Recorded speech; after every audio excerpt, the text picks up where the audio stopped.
Testing, one, two, three. Test, test, one, two, three. You don't have it? Okay.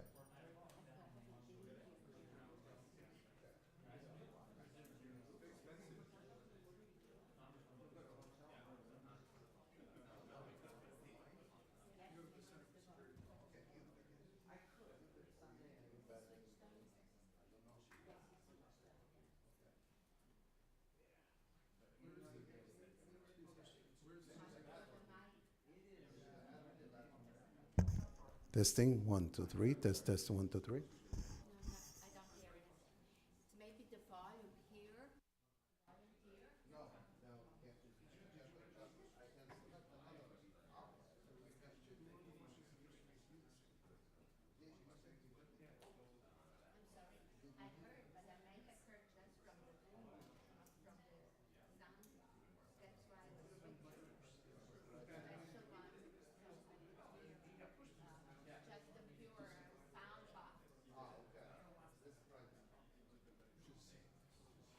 Testing, one, two, three. Test, test, one, two, three. Ah, but it's like, okay. But you can hear? Okay. Testing, one, two, three. Hello, testing, one, two, three. Oh, really? Oh.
Testing 1, 2, 3. Testing 1, 2, 3. Testing. You don't have it? It's still soft? Okay. I don't know why.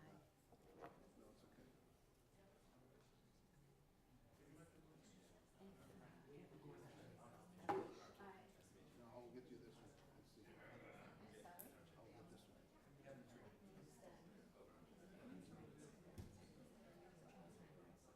Sure.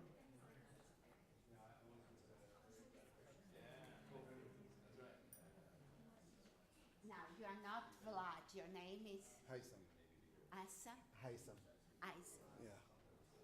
Testing, testing, 1, 2, 3. Testing, 1, 2, 3. Testing, 1, 2, 3. Okay. I don't know why it's not. No, it's okay. We'll try this one. Well, don't worry because the hearing will start. But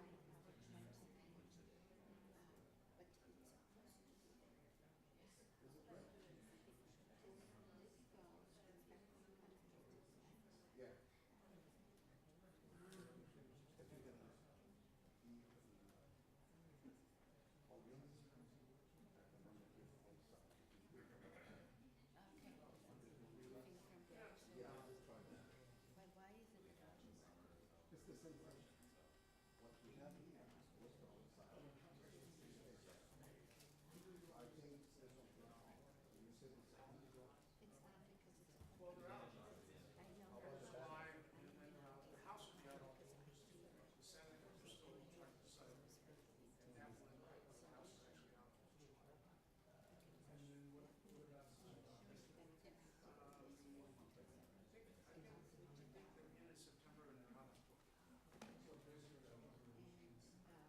don't hear you, okay? And I hear from the sound box. And I switch it on again. Testing 1, 2, 3. Testing 1, 2, 3. Testing 1, 2, 3. It's flashing. Yeah. Okay. I don't know why it doesn't come in.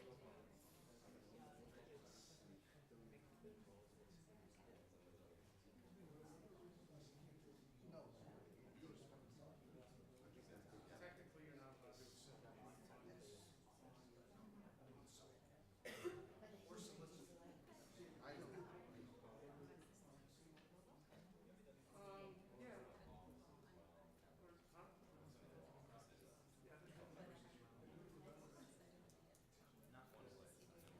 But usually the funds go just percent of the income. Because you don't even really want to, these days, I don't even really want to. I mean, if you can avoid it. But you can't. No. You can't use office. Right. I mean, for example, I have my own business. I own a marina down south, down on the cold. If I need to discuss marina business, I have to leave my cell phone. So I have to leave the building and walk across the street into the park. Technically, you know, I mean, nobody, but if anybody asks, so it's just easier. So what I do is every once in a while, I'll just take a day and stay home and take care of business that I can't.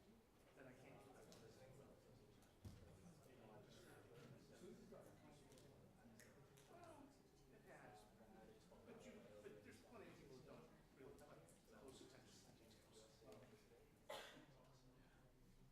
It just depends on how much wiggle room you want to take.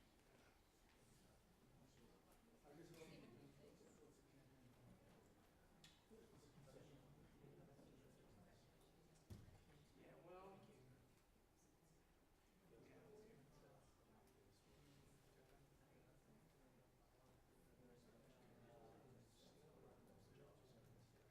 We have some. You should have some ethical code. Some people have them.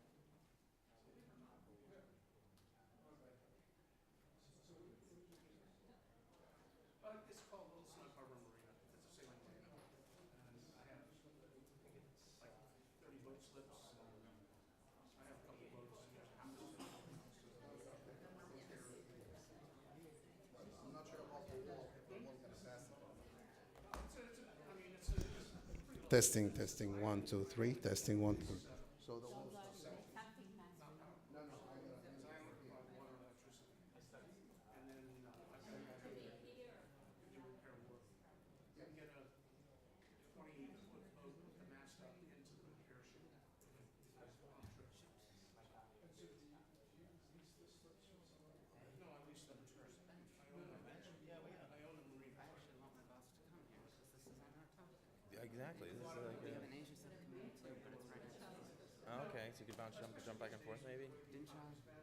You know, didn't Yeah, Sean? yeah, of course. He's doing the That one? Okay, and you're sitting here? The economy started to come back. You can tell because the prices of boats started to go. There are more out on the water. But for the last several years, it's been.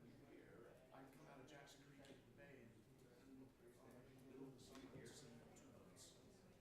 Now it's going to be too high. You haven't really stayed with us for years.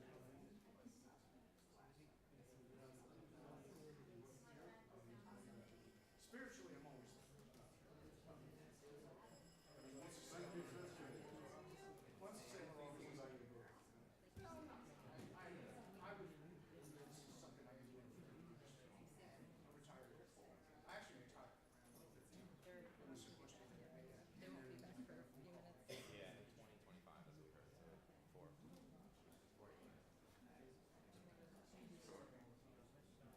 No, well, I still have a family. I'll be down on the weekends, I'll be up here on the week. And my son's sick, so I sailboat with his, and then our sailboat.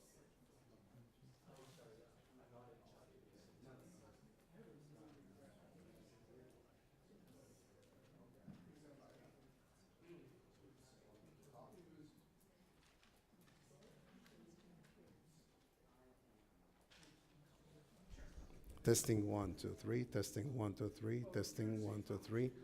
Have St. John's, nothing like St. outside. Croix, over the Virgin Islands, Tortuga, and you're always in sight, and it's just gorgeous.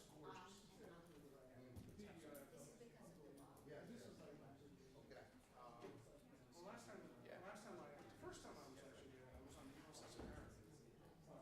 And I was 18 and I was during Vietnam and lived in St. Thomas. We had 3 sections duty on the aircraft. And so, a third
Testing 1, 2, 3. Testing 1, 2, 3. Good.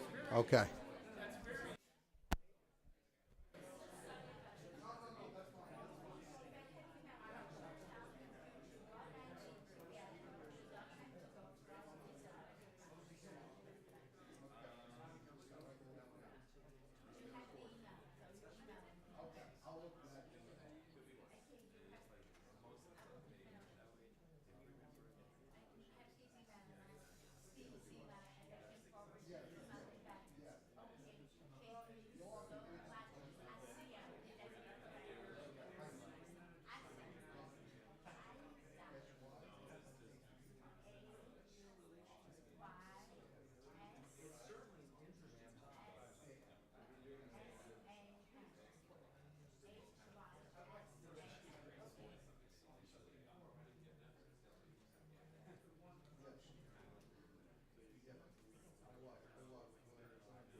This hearing is called to order.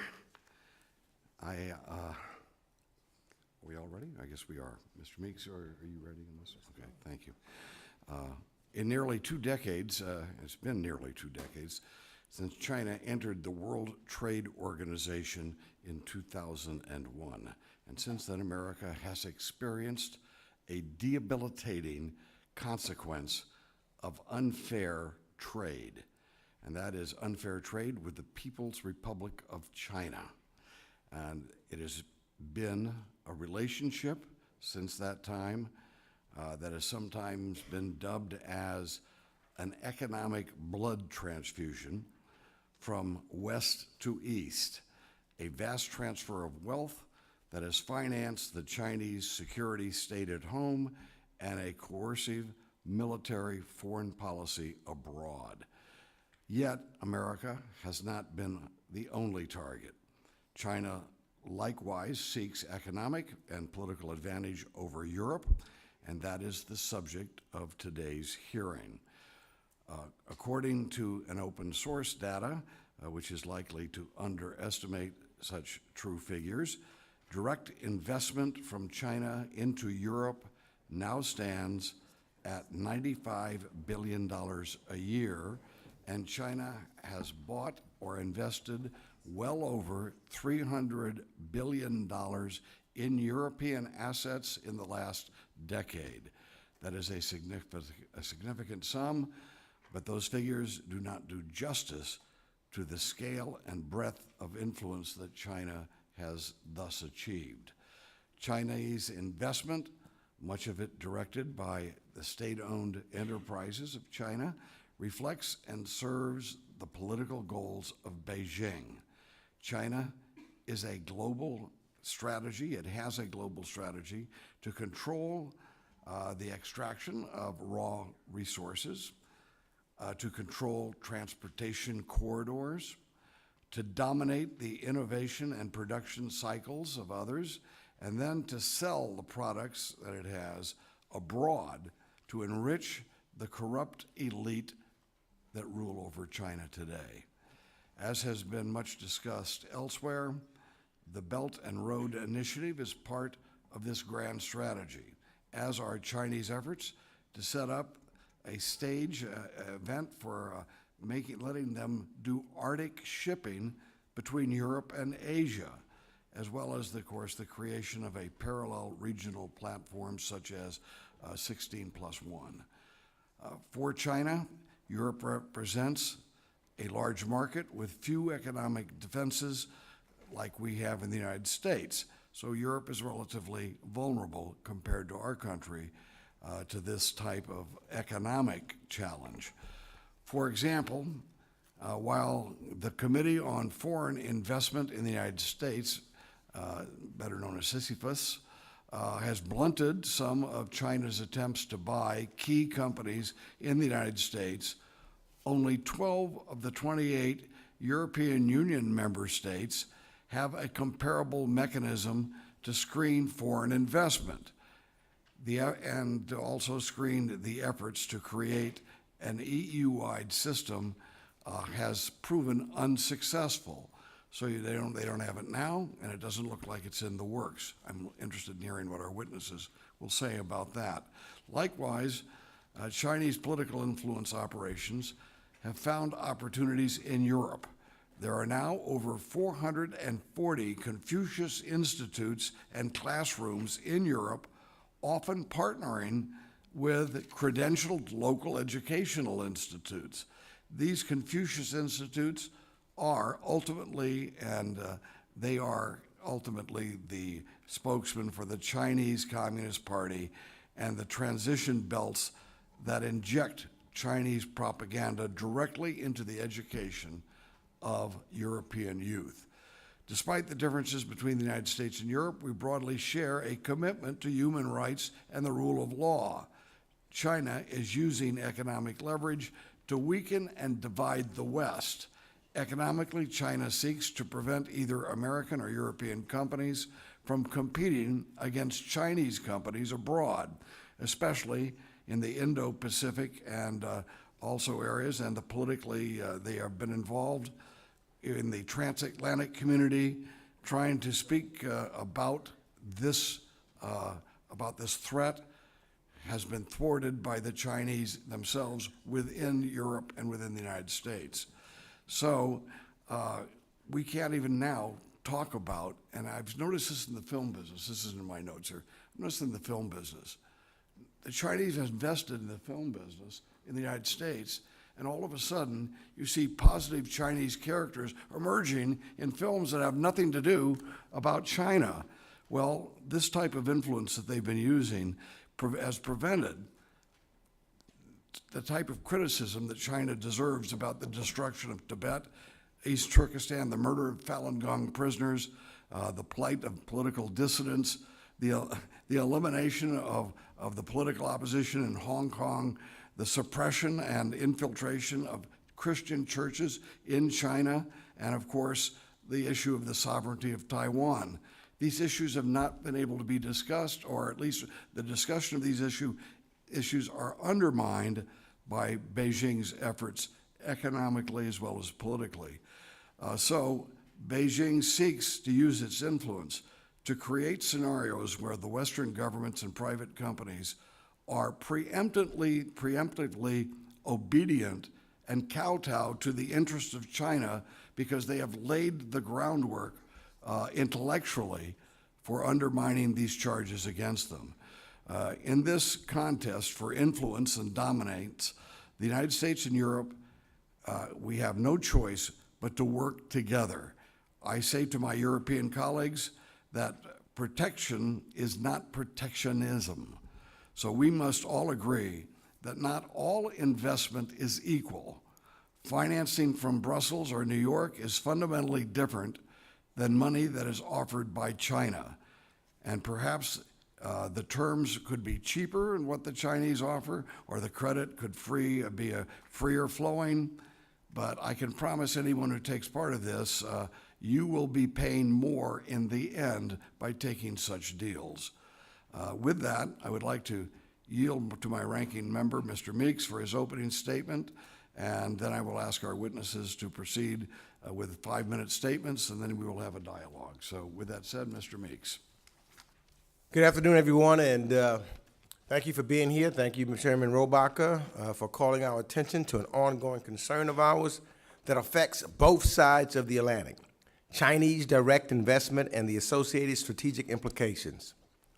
Large investments from China are not necessarily new, but as China's foreign policy adapts and sharpens into one of economic diplomacy, we should be aware of their goals and their intentions, overt or covert.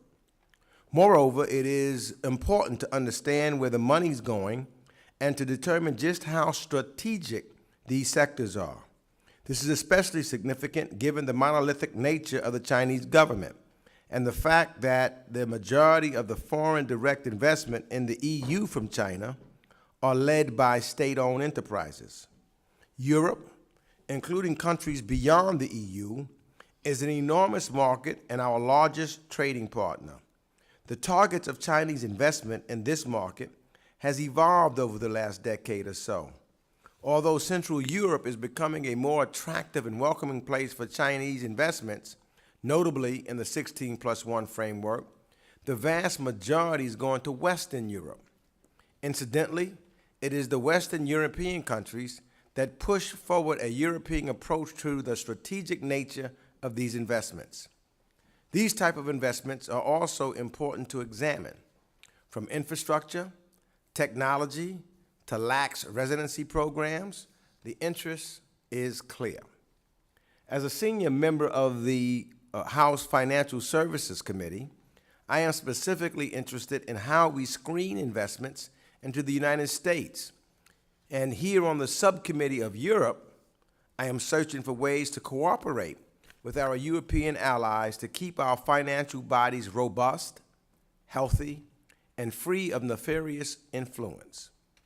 Our open markets are sometimes used as an entry port for nefarious activity or simply to hide ill-gained money.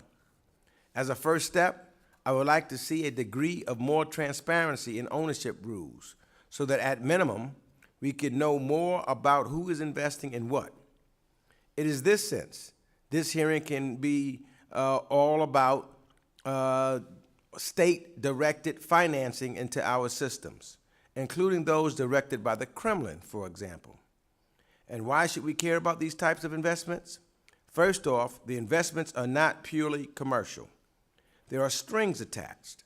Secondly, although we can and should cooperate with China on common areas of concern, such as North Korea, it is a competitor that does not share our common values, democracy, and respect for individual rights. Hopes that China was moving in a democratic future have been dashed, leaving some here in the United States and many in Europe with a more realistic vision of today's China.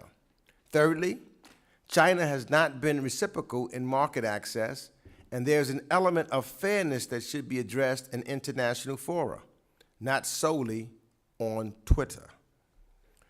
Regardless, in all of the aforementioned areas, I am keen on seeing on how we can avoid widening the current rift in the transatlantic relations. Avoid unnecessary trade spats are important, and let us work together earnestly with our European allies to protect the transatlantic project and the values we live by. I believe cooperation with the EU on this topic can bring us closer. In fact, I encourage the Trump administration to approach it this way. Let's not shoot ourselves in the foot by alienating our closest allies and partners. Doing so only plays into the hands of Moscow and Beijing. So I look forward to hearing from our panel about how we should address this issue that should be of transatlantic concern to all of us. I yield back. Thank you. Mrs. Cicilline, would you like to have a short opening statement? Thank you, Chairman Rohrabacher and Ranking Member Meeks, for convening today's hearings to discuss Chinese investment influence in Europe, and thank you to our witnesses for being here. China has shown time and again that it is more than happy to fill the void whenever we recede, and I just want to use my minute to talk about one very specific example, something I've spent a lot of time working on, but I think which really illustrates the challenge, and that is the use of the former U.S. Air Force Base at Lajes, located on the Azorian Islands in Portugal. The U.S. and Portugal have had a long and rich history and partnership together since World War II, and until recently, Lajes was a key installation linking the U.S. to Europe and the Middle East. It boasts the largest runway in Europe, capable of supporting any commercial or military aircraft in the U.S. or NATO fleet. It was used during the Cold War and as a crucial stepping stone in operations ranging from the Berlin airlift to the Gulf War.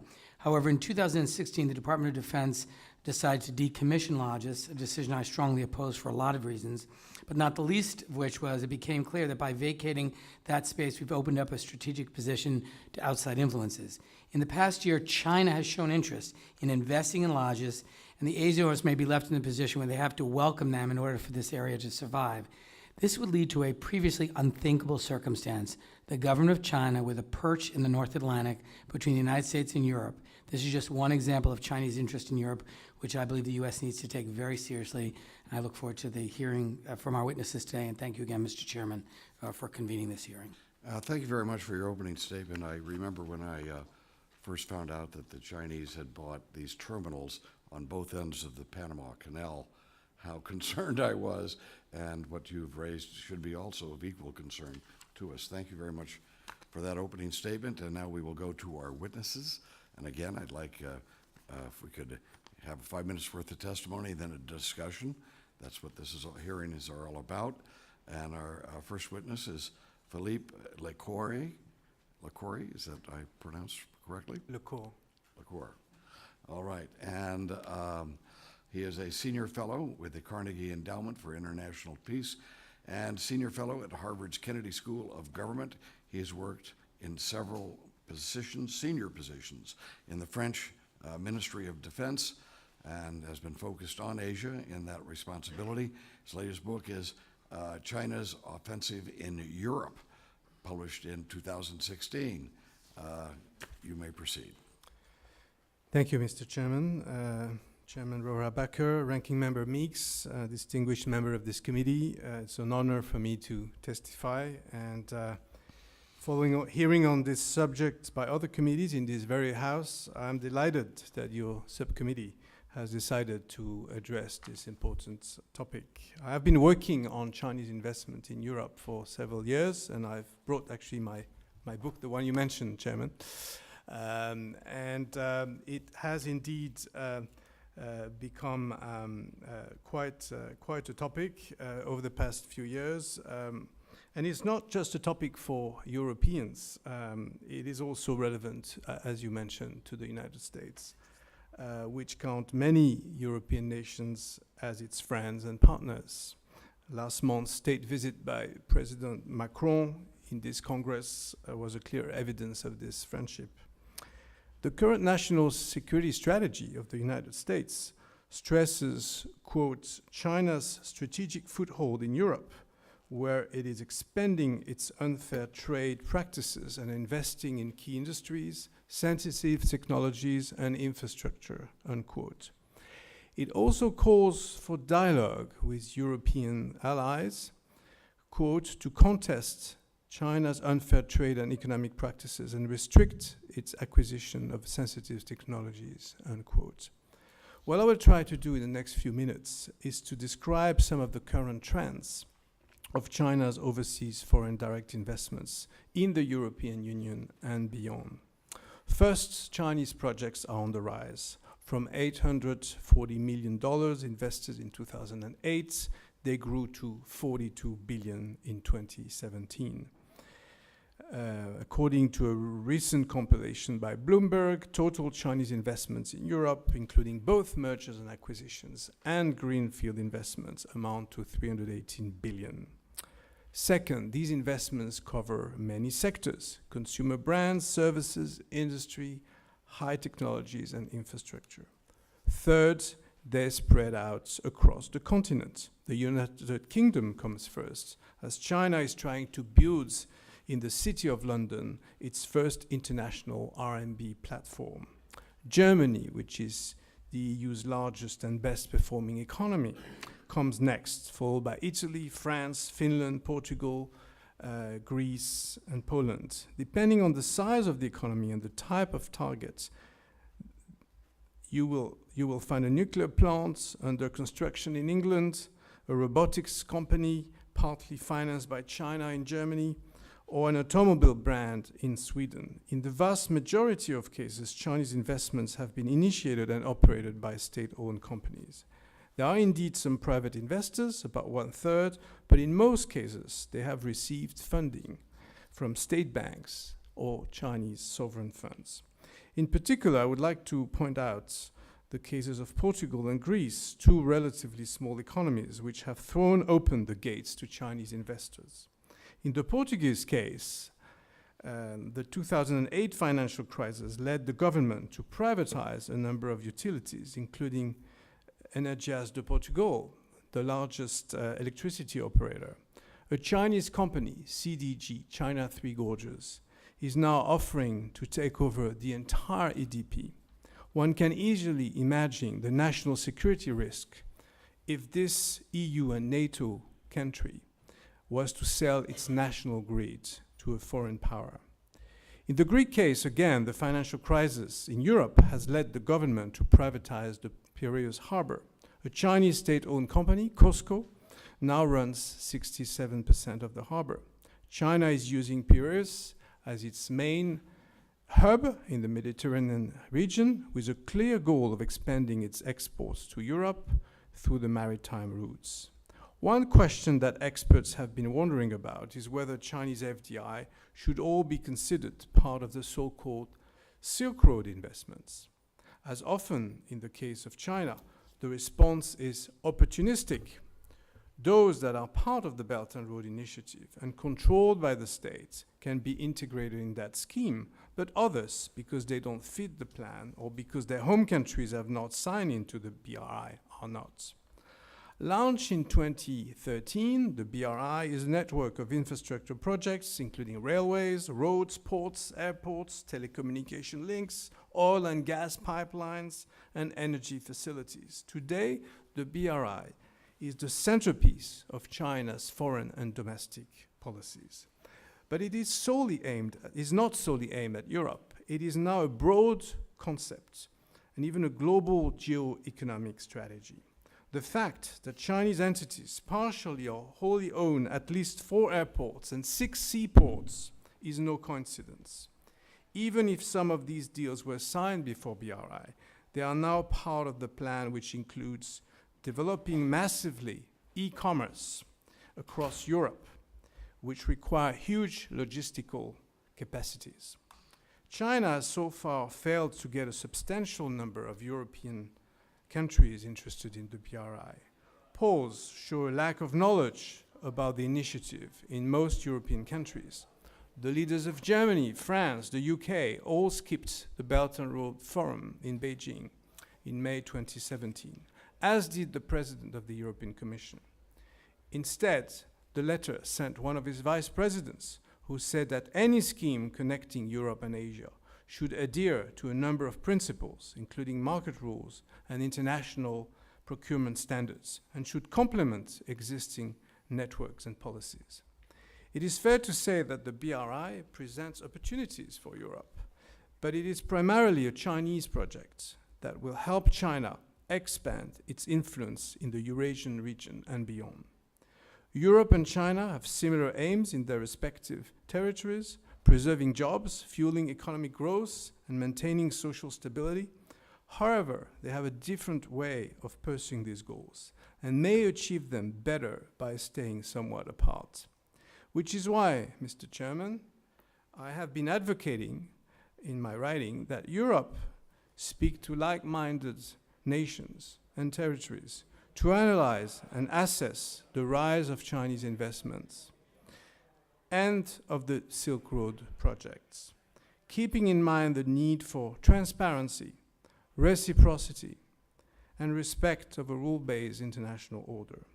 Tomorrow, Chancellor Angela Merkel will travel to Beijing, and she'll be able to hopefully stand not only for her country's interests, but also those international rules. Next month, when leaders of the G7 meet in Canada, I also think it should be part of the private conversations among leaders to address this issue of China's rise and investments. Thank you.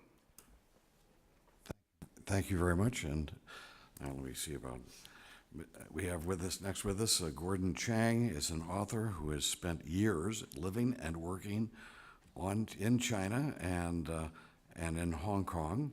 He's the author of The Coming Collapse of China and is a columnist for the Daily Beast and frequently appears as a regular expert guest on various news programs. Mr. Chang, go right ahead. Chairman Rohrabacher, Ranking Member Meeks, and distinguished members of the committee, it's a great privilege for me to be here today, and I thank you for this opportunity. Europe is where China subverts our curbs on the acquisitions of sensitive technologies. Whether China is revolutionary or just merely revisionist, and I think it's revolutionary, but whatever it is, it has to dominate technology if it's going to realize its broad and ever-expanding ambitions. Xi Jinping, the Chinese ruler, has his Made in China 2025 initiative, which seeks self-sufficiency in 10 critical sectors. It is the heart of his industrial policy, and his industrial policy is the heart of his plan to become the #1 economy. Chairman Rohrabacher talked about China's predatory trade practices. Clearly, CM 2025, which the Chinese know it as, is a grand assault on the WTO. Now, to achieve the goals that Xi Jinping has, one of them is to give assistance for the acquisition of foreign technology. And government support is probably the best reason why Midea Group, which is a home appliance maker, microwaves, air conditioners, why it, in 2016 and 2017, acquired KUKA AG, which is Germany's foremost robotics company. Yeah, companies diversify all the time.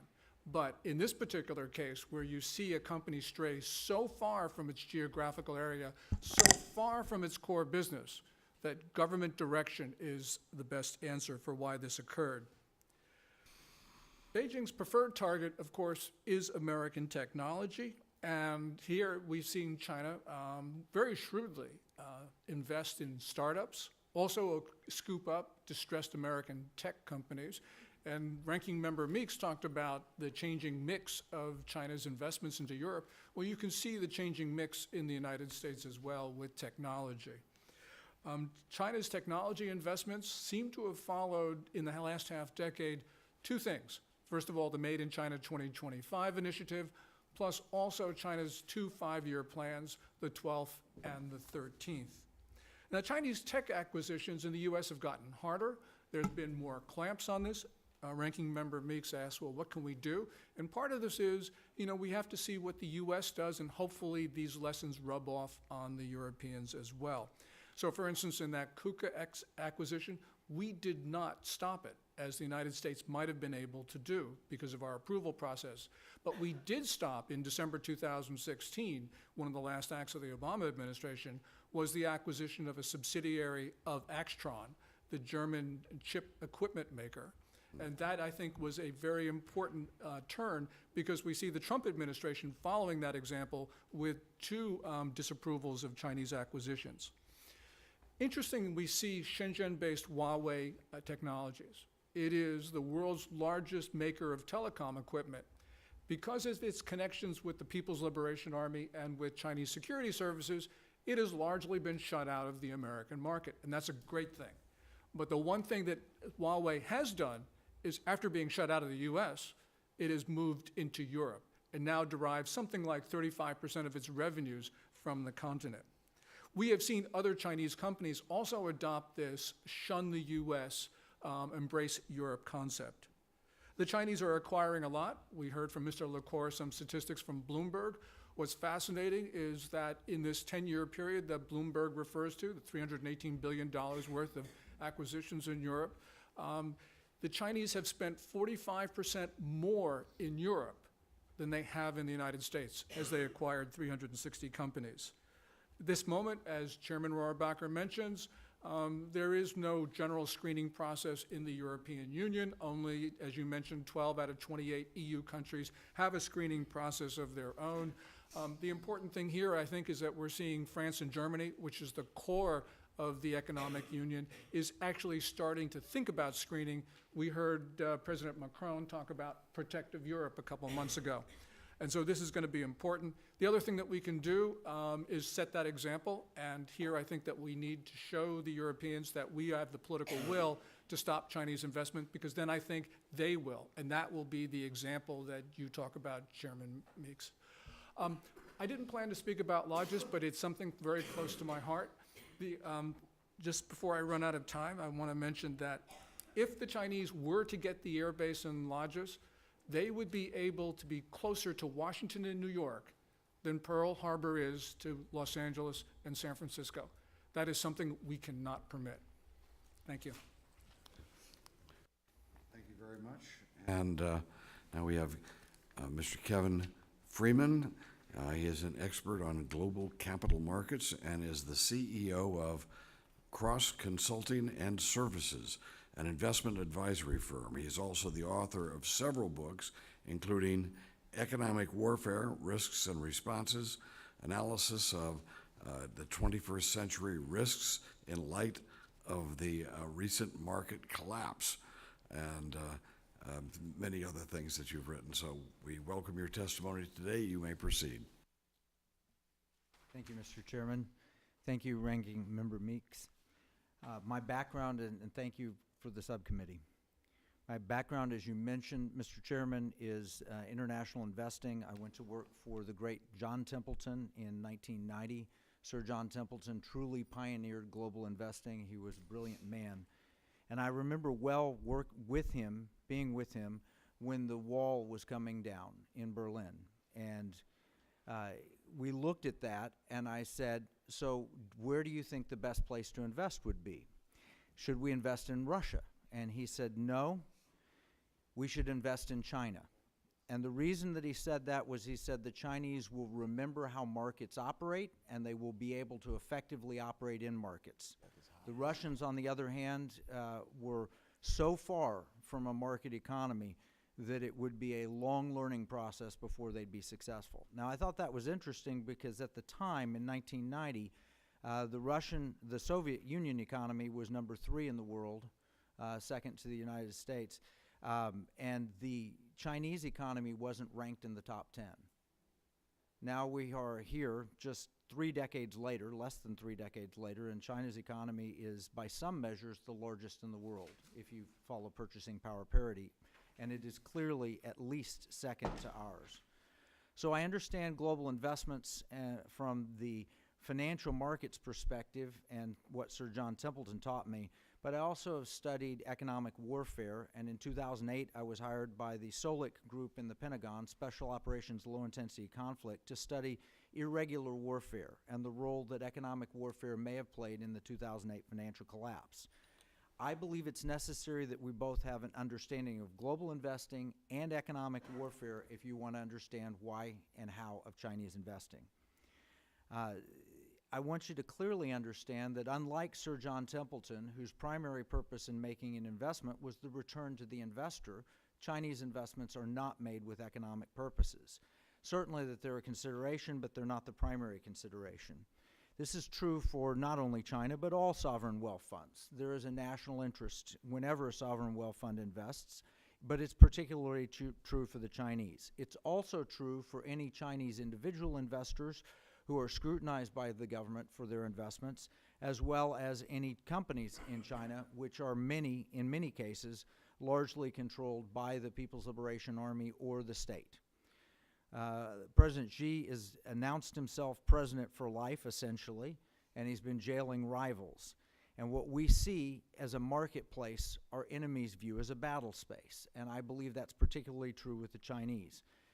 One of the books that I've closely studied is a book titled Unrestricted Warfare. It was published in 1999 by 2 senior colonels of the People's Liberation Army, and it outlines a series of efforts, including hacking, influence operations, intellectual property theft, infiltration of leadership, currency warfare, and it alludes to things like the Confucius Institutes and the mass push of Chinese students into our colleges and universities, all of which are soft means of warfare. I would suggest to this committee that Chinese investments must be seen from that perspective. I believe that this is a part, and my colleagues mentioned the Made in China 2025 policy, which is designed to have China self-sufficient in certain industries and areas. I believe that too is a form of economic warfare, and I believe all of this fits with a part of the 100-year marathon. I brought a book from my friend Mike Pillsbury, who wrote about the 100-year marathon, and I would point you to the fact that in 1949, the People's Republic of China was formed, and 100 years from that period would be 2049. This is an important date to recognize because the Chinese have learned from the Tiananmen Square incident in 1989 that 20 years later they were able to host the Olympics in Beijing. So the belief, as I understand it in China, is that within 2 decades you can remove a massacre and a horrific event from the world's consciousness and memory. Therefore, if the goal is to have essentially the largest economy and the most powerful position in the world by 2049, the idea would be that you have to be completed with your horrific activity by the year 2029. So I would suggest that over the next decade, we will see a more aggressive China than we have seen in the past. We're already beginning to see this. I was reading some Australian press reports complaining about the nations around Australia feeling Chinese influence following the acceptance of Chinese investment. And the Australians were wondering, why are they no longer our friends? Why have they become more China's friends? I would also point to the effort starting in 2013 where the Chinese talked about de-Americanizing the world, removing the dollar as the world's primary reserve currency. And we've seen an increased step up in aggressive behavior since that date. I would point to recent press reports where something as simple as T-shirts sold at the Gap were questioned by China and therefore pulled because they happened to mention Tibet or Taiwan. And a Canada Air travel magazine was recently pulled because Canada Air was told it is unacceptable to show Taiwan on a map in your travel magazine when you're flying. I wanted to suggest, therefore, that the Chinese view this as wholly economic warfare. Every investment that they make is viewed from that perspective, and we, unfortunately, as Americans, tend to view investments purely from an economic perspective. We must change that. We must reconnect the idea of national security and economics. They have been separated since the Clinton administration. When the wall fell in Berlin, our nation said we have the most dominant military on the planet and we have the strongest economy, and we said go for it. And in both cases, we pursued military and economic goals, but they were no longer connected, which is a tremendous disservice to our national policy. We must reconnect it. We must realize China is more than a competitor. They're clearly an adversary. We must do things like strengthen CFIUS, the Committee on Foreign Investment in the United States. We must look beyond the political narrative, Democrat, Republican, left, right, and recognize that China is truly an adversary, and we must carefully prepare for it. We have largely ignored most of the economic warfare attacks, many of the things that I reported to the Pentagon in 2008, including the fact that Russia undertook what's known as a bear raid attack on our economy in the summer of 2008, timed to disrupt our election. I hear lots of discussion about Russia's involvement in the election of 2016, but when I was warning this Congress and the Pentagon and the FBI and the Defense Intelligence Agency and others that Russia was heavily involved in disrupting our economy just prior to election, most of my concerns were overlooked because, well, we don't really think in those terms. We must think in those terms if we're going to succeed as a nation for the next several decades. And so with that, I say thank you for the opportunity to be here. Well, thank you all for some very fine testimony, and we have some questions for you now. And let me just note, Mr. Freeman, that I remember very well Tiananmen Square, and quite frankly, most people don't relate this to the fact that Ronald Reagan brought down the Berlin Wall, and Ronald Reagan helped win the Cold War with the Soviet Union. Tiananmen Square, Ronald Reagan wasn't president.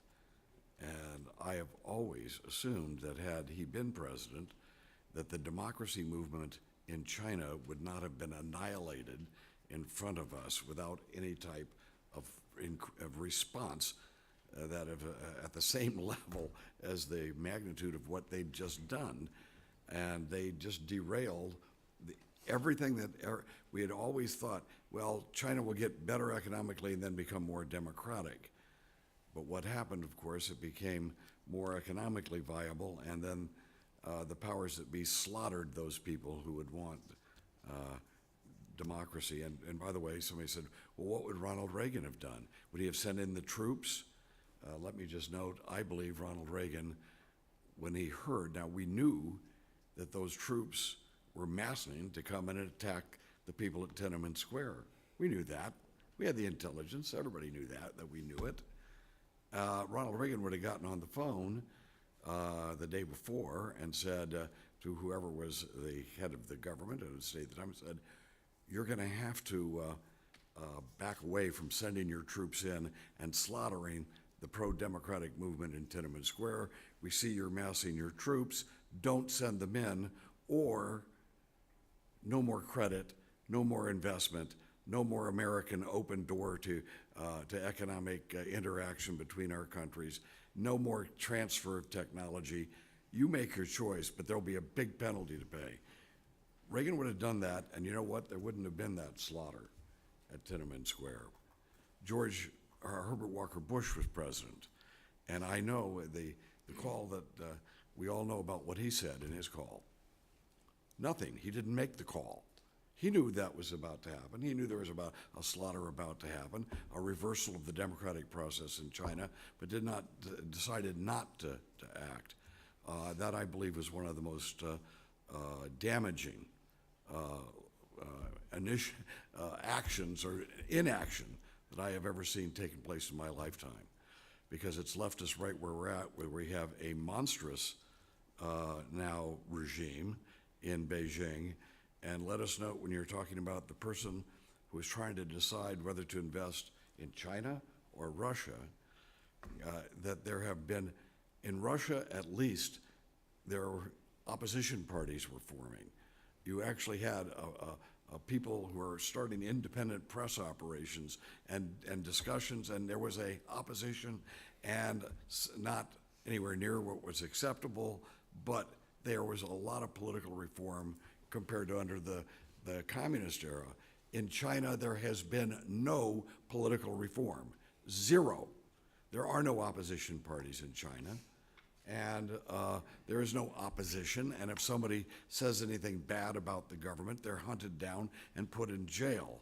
And that's the type of regime, so it is important for us to consider that that is a factor in the decision-making we're making for economic activity. We're now dealing with a flawed government. We're dealing with a government that has never reformed at all.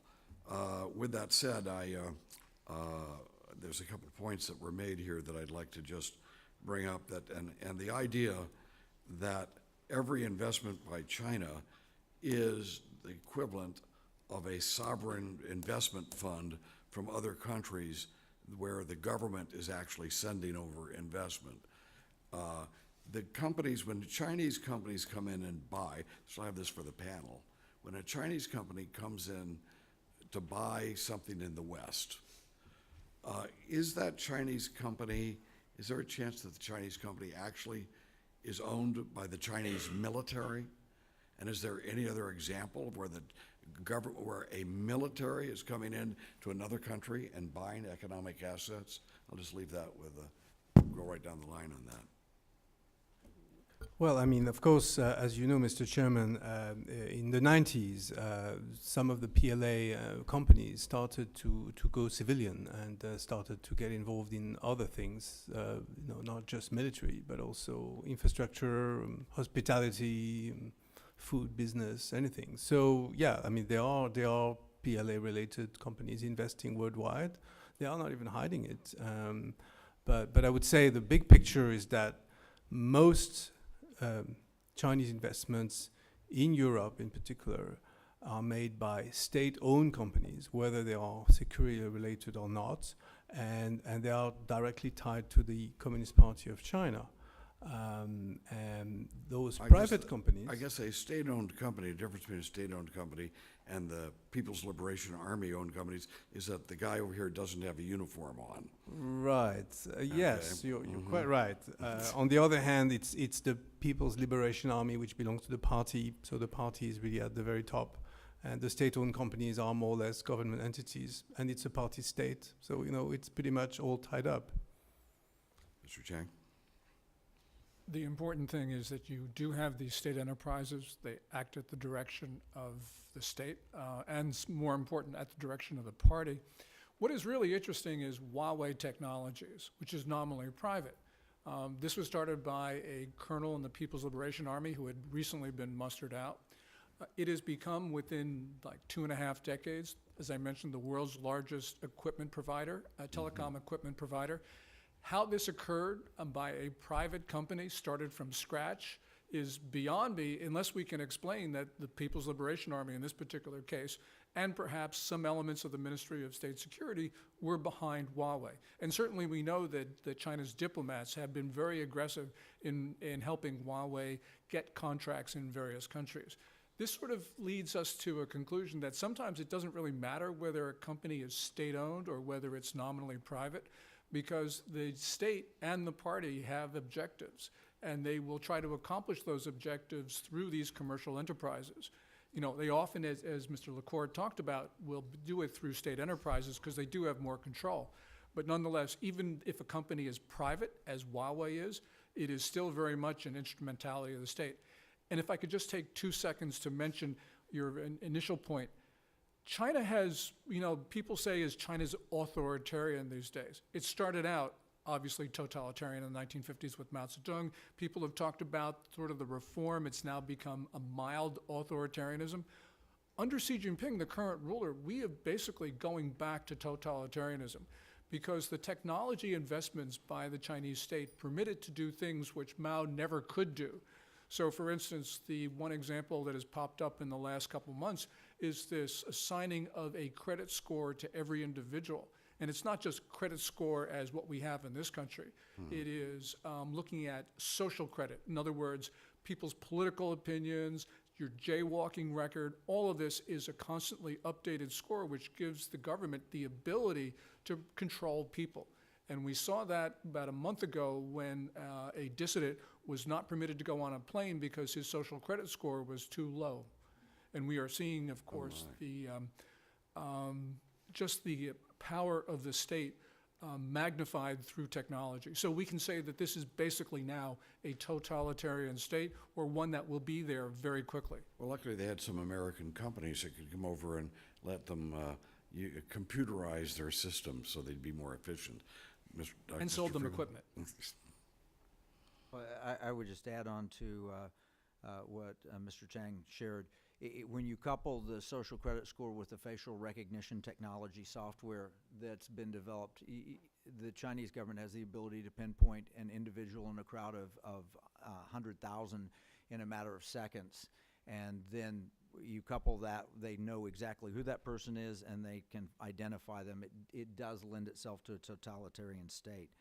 We should keep in mind that there are really two types of capital flows that come from China. One of them is state-controlled, whether it's through the banking system, which is government-controlled, through the People's Liberation Army companies, or through state-controlled companies. And the second type of capital flows, which they're cracking down on, there are some very wealthy people in China who would like to see their money get out. And so they've attempted to do that through non-economic investments, but in this case, they're willing to be non-economic, meaning take a bad deal if they can get money outside of China. And the Chinese government's really seriously cracked down on that recently. For the example of Huawei Technologies, I'll throw one more anecdote. I had dinner recently with a former member of the board of Huawei. He's an American. He was at an American company that was sold and purchased by Huawei, and as a part of the purchase deal, he was asked to sit on the board of directors.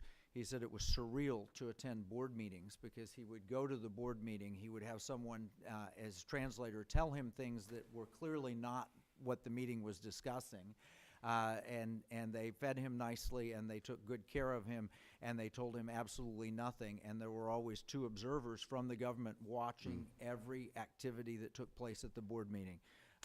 And so, in many cases, in every case where there is an investment from the Chinese government through any of those mechanisms we discussed, it is government controlled. There's no question.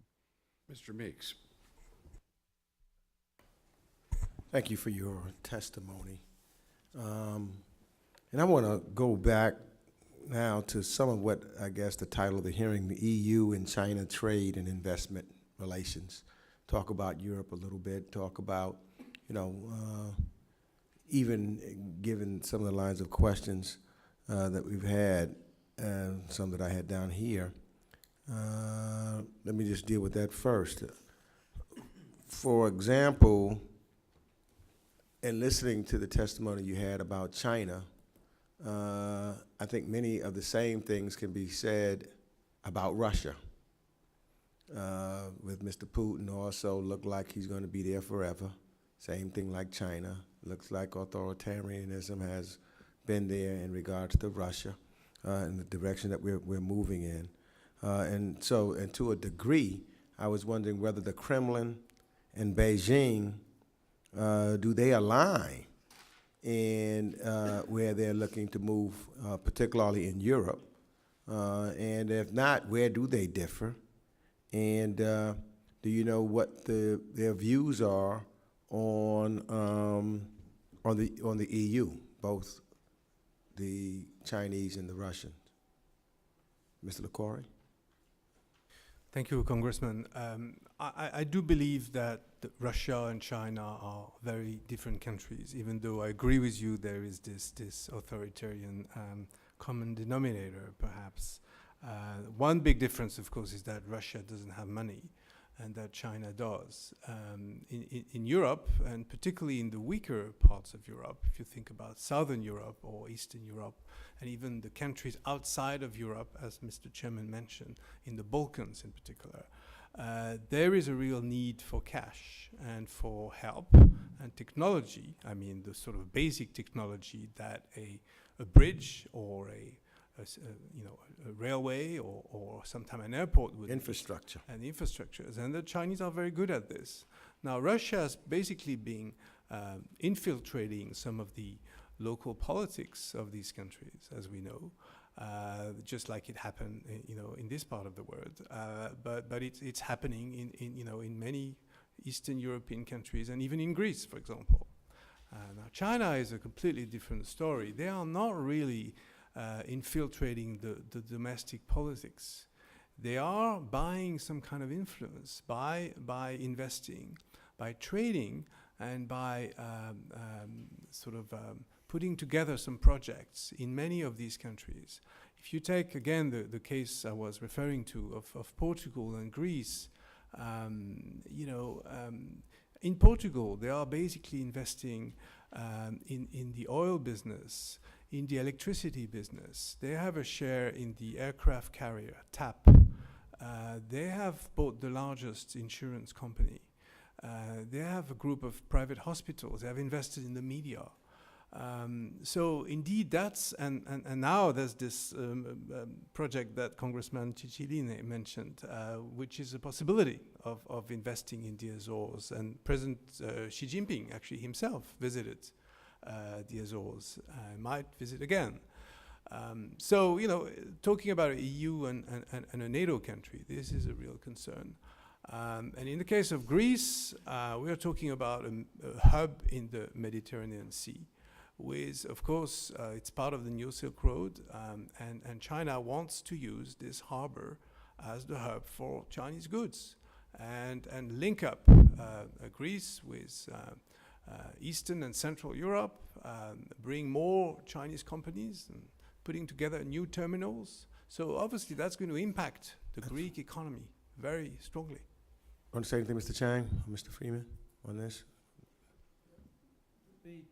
When you talk about geopolitics, Xi Jinping and Vladimir Putin pretty much see the world in the same terms. And clearly, they are coordinating their activities, not only in Asia, but also in Europe. And we saw that, for instance, during the Syrian civil war. But when it comes to the economy, they're two very different countries. You have China claims a gross domestic product last year of $12.8 trillion. Probably a little bit less than that, but that's what they claim. Russia is under $2 trillion. And also, it's the structure of the two economies that are so different, because the Chinese have become the world's largest manufacturer. They do sell products. That's one reason for their Belt and Road initiative, the Silk Road. And Russia has just basically been selling hydrocarbons. So when it comes to investment in Europe, it's very different. You see the Chinese actually investing in infrastructure, as we just heard, and of course in technology, which is what I've been focusing in on. But when it comes to Russia, they have not really been investing. What you see are real estate investments from wealthy Russians, sort of the capital outflow that Kevin was talking about in terms of China. So you see that in Europe. But you don't see the important basic infrastructure, basic technology investments coming out of the Russians. Other than maybe in some energy that they're trying to get in through. Yes, right? because that's really... That's right. That's what that's there. So let me just ask this question, because I want to go back. Mr. Freeman, you can jump in on this one, and anyone. Because I am concerned about how China is investing or what they're looking to do in some of the policies in Europe. For example, the so-called golden visas, where there's a handful of countries in Europe that have residency permits for sale, allowing wealthy individuals to invest at a certain amount of money in exchange for passports. Hungary, for example, their program was the most popular, I think, until sometime last year, and the focus was of interest of DHS in visa waivers program loopholes. And we found that in Hungary, most of the residency permits were given to Chinese investors. So my question is, how do these systems work in Europe, and what screening process do these investors face, if any at all? And is there any connection between the money invested in Europe and the country's position on issues that's regarding China? So if I may, I think each of the countries in Europe has this kind of rule. The entry tickets can be quite different. I think in Malta it's maybe 200,000 euro. So you buy a property, a building or an apartment, and you can have a kind of resident permit that leads to a passport and indeed an EU passport. And so, I mean, even the UK does that, and Portugal, again, Greece, Italy. Now, can I just take this opportunity to say that there is indeed a discussion going on now at the European Parliament about screening foreign investment, and I think this is a very timely meeting we're having now. Because at the moment, it looks like members of the European Parliament are drafting a law that will give a far wider definition of critical infrastructure and technologies that could trigger the screening process. In effect, the idea is that any investment that affects national security issues and some critical infrastructure, that's why the definition of infrastructure is so important, will now be discussed. The problem is when you have 28 nation states, how many of those will actually support that bill? The European Commission will then try to pass this, to implement this text that the European Parliament is working on.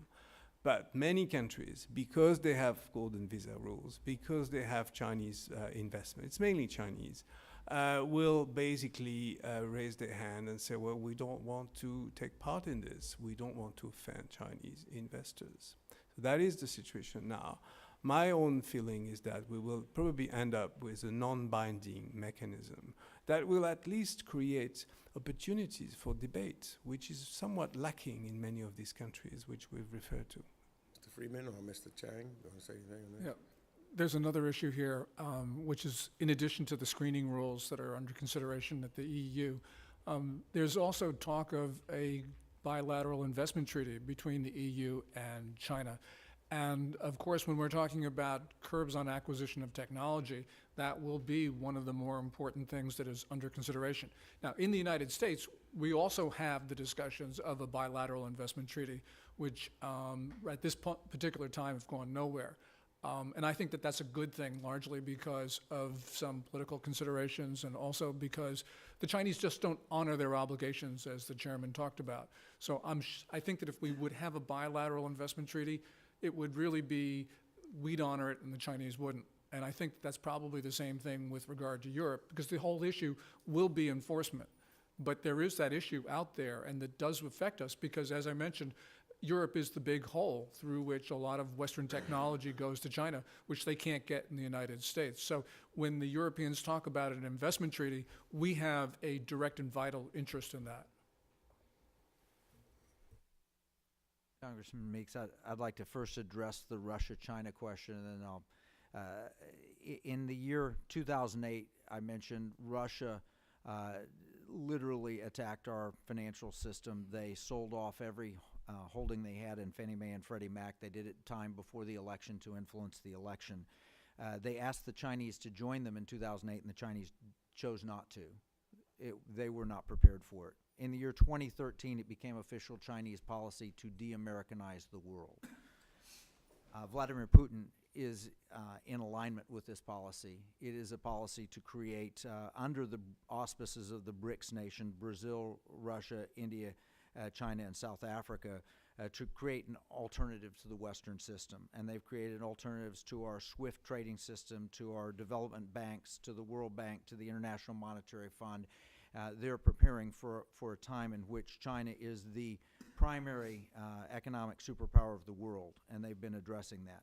And on the second question on investments, the mention of literally buying a passport, buying residence, and so forth, we have a program similar to that in the United States called EB-5, and the Chinese have been extraordinarily active.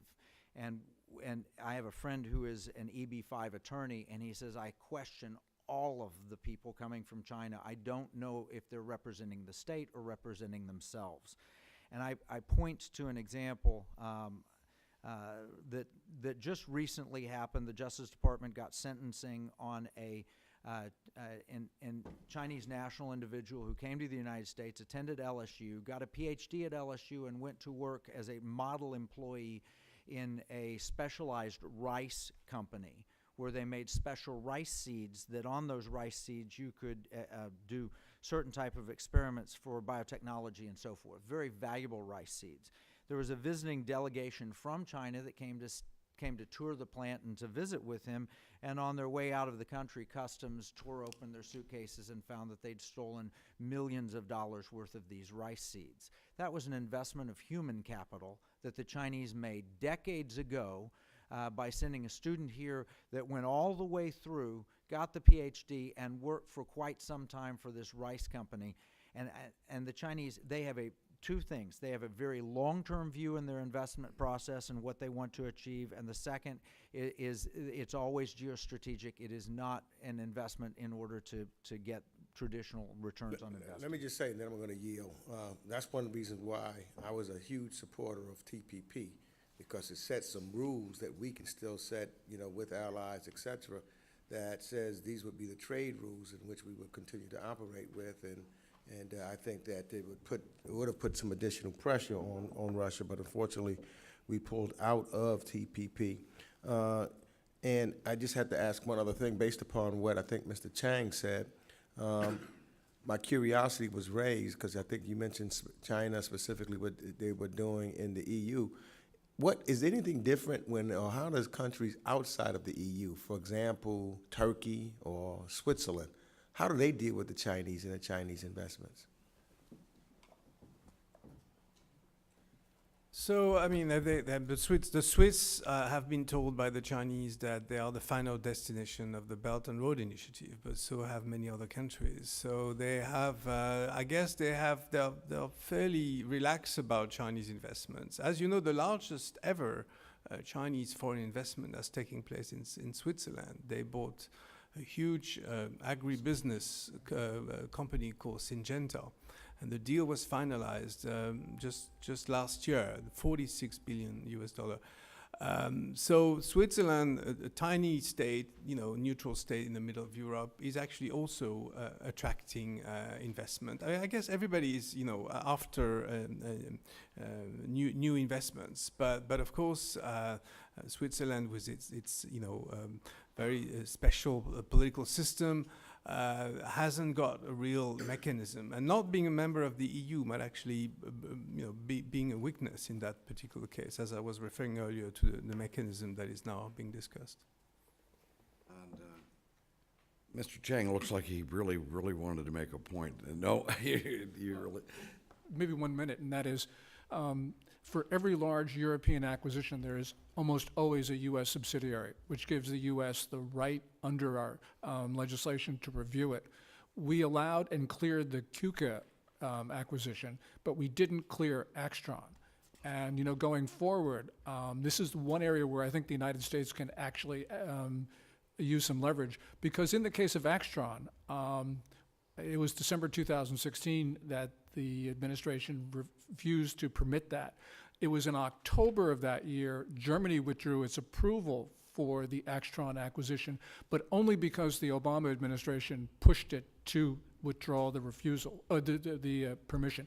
And so it seems to me that, we've seen under the Trump administration the same attitude towards these types of investments. And so I think this is one area where, even without a change of EU legislation, the U.S. will have a lot of influence if we choose to use it by working with our European partners so that they themselves withdraw approvals for all sorts of deals. Mr. Thank you again to our witnesses. Your testimony has been very useful in, I think, understanding Chinese economic power and their willingness to advance their national interest by the use of these very powerful economic tools, and what kind of challenge that represents to the West, including the United States. You've described it as buying influence and a strategy to work with BRICS countries to really establish an alternate kind of international framework. And I think the issues that we're discussing today present very serious and complicated challenges for the West and for the United States. And I think the one thing, it's particularly important is that we need to have confidence that as we're navigating this challenge, that there are people in important positions making decisions that we can have confidence are in the best interests of the United States and in the national interests of our own position in the world. And it's why I just want to start by saying how ironic and disturbing at the same time it is that this hearing is happening at the moment that we just learned about revelations related to the president's actions in China. And of course, I'm referring to the president's very extraordinary steps as it relates to a Chinese company, ZTE, that was found to conspire to sell American technology to hostile regimes in Iran and North Korea. The Commerce Department had banned American firms for selling parts or providing services to ZTE, but President Trump inexplicably reversed these restrictions on May 22nd and announced an agreement with Beijing to lift the ban on ZTE in an effort to protect Chinese jobs, which I didn't know was actually an objective of the president. We then learned just 3 days before this announcement that the South China Morning Post reported that the Chinese government would be providing $500 million in loans for an Indonesian theme park to be built by a state-owned Chinese company, and that would include several Trump-branded properties, a residential development, shops, a hotel, and golf courses. So I guess my first question is, am I correct in my conclusion that this becomes particularly vexing for the United States if we don't have confidence that those in government are making decisions that are in the best interest of the American people and the national interest of the United States, and in fact may be done for the benefit of a Chinese company that provides some financial benefit to a company of the president's? That's just a yes or a no. Mr. LaCour? Well, my understanding is that this Congress has been very convinced that the rules should be implemented with regard to what you were referring with ZTE and Huawei and these companies that have been breaking the rules by selling technologies to North Korea and Iran, which would just be fair enough when you think about the situation with Iran at the moment, which is another sort of transatlantic rift, so to speak. So, I mean, I do believe that most of this Congress is in favor of implementing this regulation. But I guess my question is, does that action by the president undermine our effort to respond to this growing challenge from the economic power of China and their use of it to buy influence and change national policies in the West?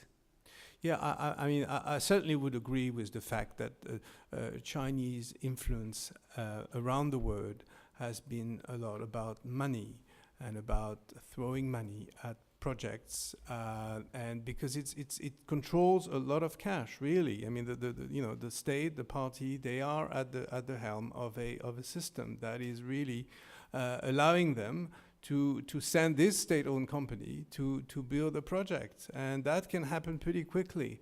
And even the private companies usually receive green lights, and they receive money from a Chinese bank, which is always state-owned. There's no such thing as a private bank. So yes, in that respect, I would agree with you. I can't speak to motivation on ZTE, but there are two things which I think are important about that for the U.S. Congress. So for instance, ZTE is the fourth largest maker of telecom equipment in the world. The first largest I mentioned is Huawei Technologies. We sanctioned ZTE last year, and we ended up with a plea deal because they were violating Iran and North Korea sanctions. About 3 weeks ago, if I'm correct, the Justice Department opened a criminal investigation against Huawei for violating those same sanctions, both with regard to Iran and North Korea. And so the issue is going to be what we do with regard to ZTE, because there hasn't been any final disposition yet with regard to relaxing the sanctions. What we do or don't do with regard to ZTE will very much affect the way I'm sure Huawei approaches Justice Department action against them. And that's going to be critical for us. Second thing is, we're talking now, because of the withdrawal from the Joint Comprehensive Plan of Action, in other words, the Iran nuclear deal, we're talking about increased sanctions on Iran. Secretary of State Pompeo, who was before Congress, the House today, talked about the toughest set of sanctions ever imposed on a country. Well, ZTE is an Iran sanctions case. And so if they were to, for instance, reverse or relax that 7-year ban on exports of American technology and products to ZTE, which was imposed by the Commerce Department last month, if we were to relax the sanctions on ZTE, what message would that send to Iran? So those are two things which I'm sure Congress is going to look at. And as I mentioned, the president's talked about relaxing sanctions on ZTE, so has Commerce Secretary Wilbur Ross, but they haven't done anything yet. And I'm sure that it's the pressure from Congress and from others that is going to affect the decisions that the Commerce Department ultimately makes. Thank you. I just want to return, Mr. Leclerc, you made reference to the impact that Chinese purchase of Lajes Air Base would have.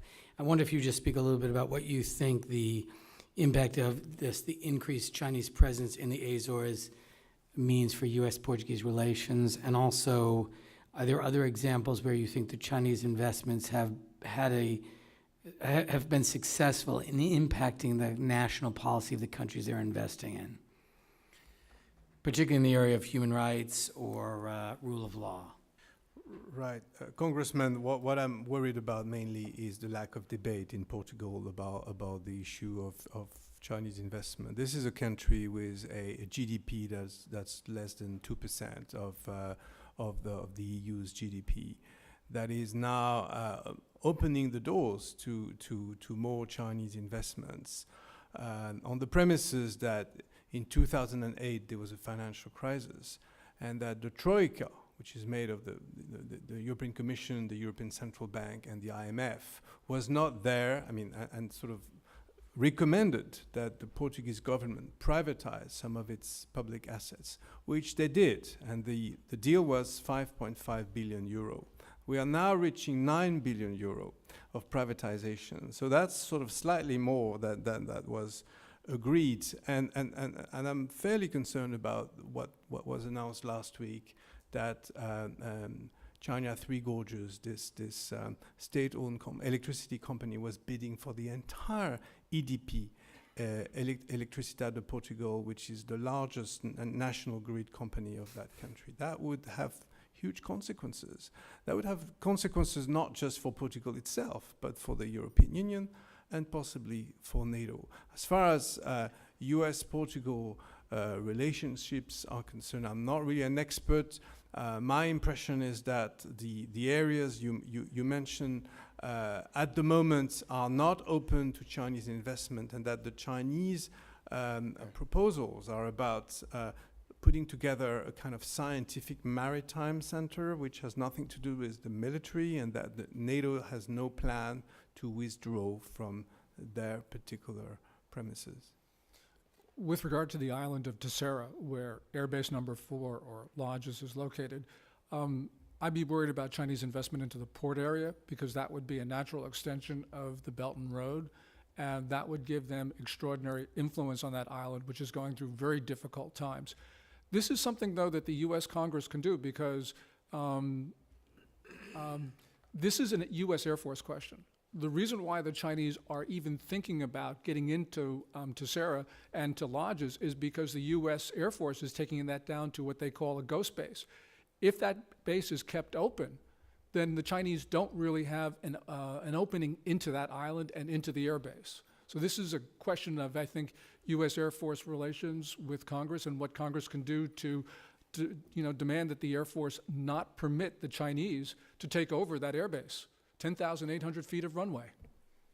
I wish members of the Department of Defense were here to hear you. That's the argument we've been making for the last 5 years, so thank you. I want to thank our witnesses. Now what we'll have now is some closing remarks from Mr. Meeks and Cicilline, if you'd like closing remarks, no or yes, but whatever. And then I will have my own closing remarks. So, Mr. Meeks, you are recognized. Because when you're the chairman, you can get the last word. No, I just basically want to thank you for your testimony here. I think that it's been very insightful. I think we've got to think through everything. I'm one, to be quite honest with you, that understands that the world and the globe is much smaller today than it was. Everything you talk about globalization and global trade, and it's very important.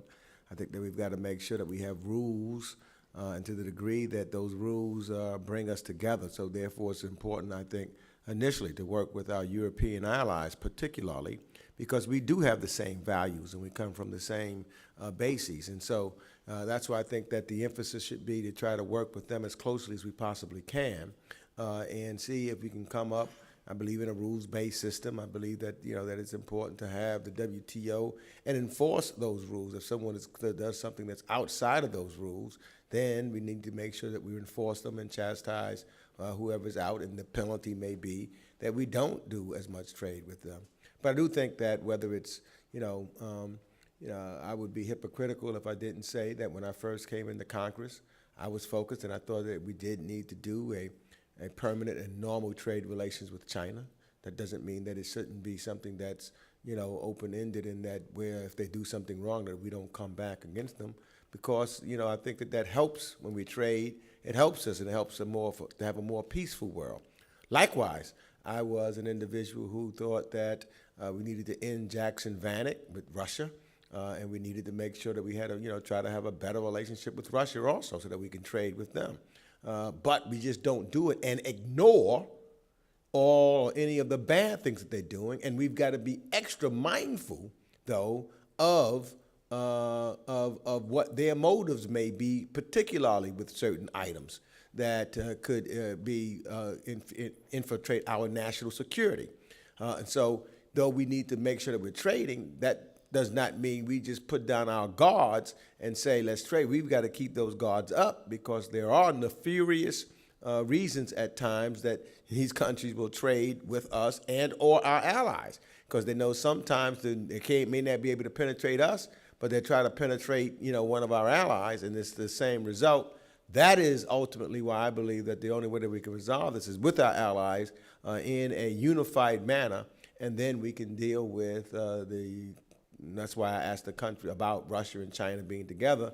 In that regard, different, clearly, economies, different things that they're trying to promote in regards to industry. But it is extremely important that we try to figure out these two. I don't think that an extreme to one side or the other is going to be successful. But we've got to make sure that we maintain our national security. And thank you again. And finally, again, thank you very much, each and every one of you. And some parting thoughts. I mentioned earlier how Herbert Walker Bush had launched us in the wrong direction by his inaction at Tiananmen Square, and how that it has to be looked at as one of the great, I say, cowardly acts that has resulted by a U.S. president, that has resulted in creating a worse world. Let me just note that WTO happened under Bill Clinton.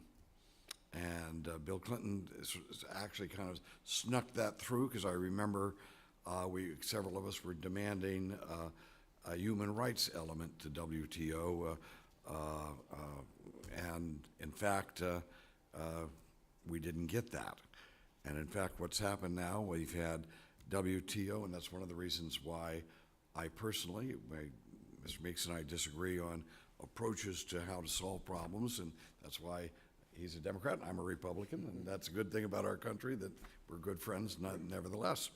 So, but let me just note that it's the WTO that has, when we talk about the emergence of China and Chinese power, we're not talking about the power of Chinese people, we're talking about the Chinese elite dictatorship, this clique that rules China with an iron fist. That's who we're talking about that has emerged.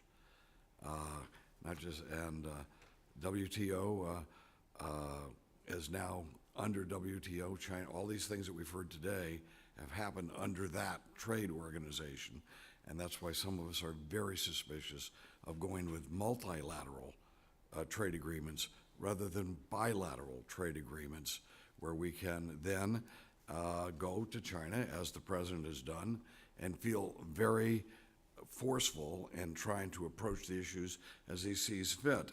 Let me just say that the ZTE, I'd say, alarm bells that we have just heard going off may well be justified. We will see. But I noticed there have been a lot of alarm bells about President Trump that turned out, when all was said and done, turned out some of the things he was doing actually came to our benefit. And he has a different approach, different way. I think it's very possible that what he's doing in ZTE may be part of a bigger scheme that he's trying to actually accomplish. And I won't be criticizing him until we see if that's the case, because he may want to do more than just have a one-day headline on something. Maybe he has something in mind that will take a few months of making a few maneuvers in order to accomplish. Trump knows how to prioritize his goals, and that's and so right now, of course, there are a lot of other things. Maybe he's made some understandings with help here. Maybe ZTE is what he's giving them to get help with something else that might be very important to us. So with that said, and let me just note again about the WTO and what's happened since we have gotten into the WTO and permitted China to be part of the World Trade Organization. We've had this, everything today has been under that auspices, and so it's permitted. And what we have witnessed here, however, is an unholy alliance between Western capitalists who have only one value that makes them decide what they're going to do, and that's how much money they're going to put in their pocket. And we have had this unholy alliance between Western capitalists, whether they're in Europe or the United States, and these people who control with an iron fist the people of China. And that is something that I think that we would hope that we would be on the side of the people of China and not on the side of their oppressors. And one last note that I wanted to make on that was that, see if I've got it written down here for myself. I had really an important point that I wanted to take because your testimony was so inspiring, but the EB6 and EB5 programs. If the EB5 program represents money, wealth that's coming from China, being taken out of China as not part of the elite scheme, but instead as a way for individuals to extract wealth and bring it here, then it's good. It's not a bad thing. If you have people who want to escaping China and they happen to be able to have carved out a couple $1 million for their family, and it makes us stronger and it weakens the regime. That's why I think when we're trying to talk about that, however, if an EB5 program is part and parcel of this scheme that you have outlined today, which is basically utilizing all economic deals as in a way of expanding the government's control and the government's influence here and abroad, then that would be a bad thing. So I think we have to take a look at that program very closely because it may well represent people who are conducting their own small revolution against the system rather than some manipulation of the system itself, of our capitalist system, because these people may not be controlled by the People's Liberation Army or the clique in Beijing. So with that said, I think we've had a wonderful discussion, and I want to thank all of the witnesses. This has been very enlightening and it provoked some really good discussion. And Mr. Meeks, it's always a pleasure being here with you. And we've got, I think we're going to do some great things with this committee. And thank you all for being here. And this hearing is adjourned.